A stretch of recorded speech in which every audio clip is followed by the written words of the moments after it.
সুন্দর মেয়েদের প্রতি শুধু ছেলেরাই আকৃষ্ট হয় না, আশিক জিন নামক এক ধরনের জিনও আকৃষ্ট হয়।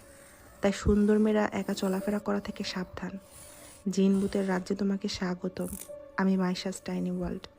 আজকের গল্পটা শুরু করা যাক।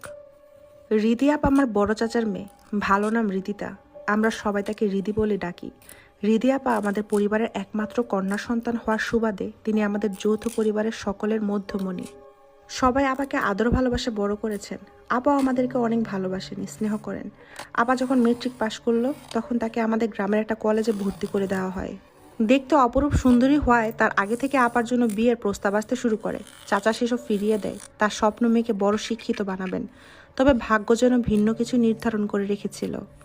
এক ঝড়ের বিকেলে আপা কলেজ থেকে ফিরে চাচিকে বলেন, আমি আর কলেজে যাব না। তোমাকে কতদিন বলেছি আমার ভয় করে।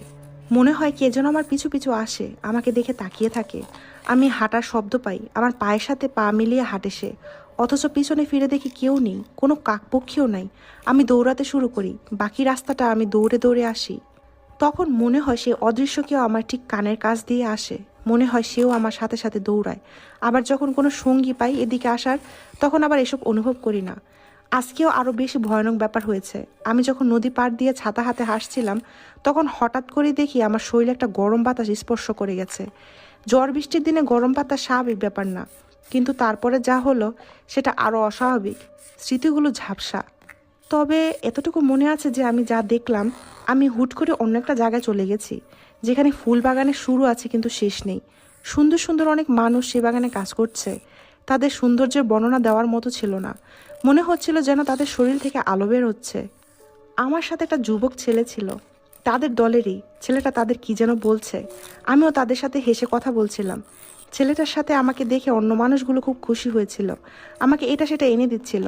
আমি আনন্দ সহকারে তাদের দেখছিলাম, তাদের দেওয়া খাবার খাচ্ছিলাম। সেগুলো এত সুস্বাদু যে বাংলার সেরা রাঁধুনির কাছে হার মানবে। তবে আশ্চর্য ব্যাপার হচ্ছে, আমার তখন হুঁশ ছিল না। আমি যে কলেজ থেকে বাড়ি যাচ্ছিলাম সেটা আমি ভুলেই গিয়েছিলাম। ভুলে গেলাম আমি কে, কি আমার পরিচয়। এরপর ছেলেটা আমাকে কোথায় যেন নিয়ে গেল।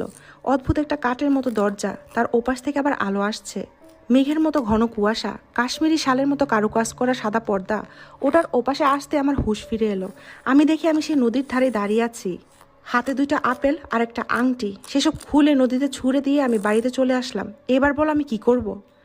আবার কথা শুনে চাচি অসম্ভব ভয় পেয়ে গেলেন। চাচাকে বললেন ঘটনাটা। চাচাও বারবার নিজের মেয়ের থেকে আগ্রহ এবং ভীত সহকারে ঘটনার খুঁটিনাটি বের করার চেষ্টা করছেন শুনে শুনে। শেষ পর্যায়ে এক মাওলানার কাছে মেয়েকে নিয়ে হাজির হলেন। মাওলানা সাহেব সব শুনে চমকে উঠলেন। একটা তাবিজ দিয়ে বললেন, এটা জিন, এটা আশিকি জিনেরই কাজ।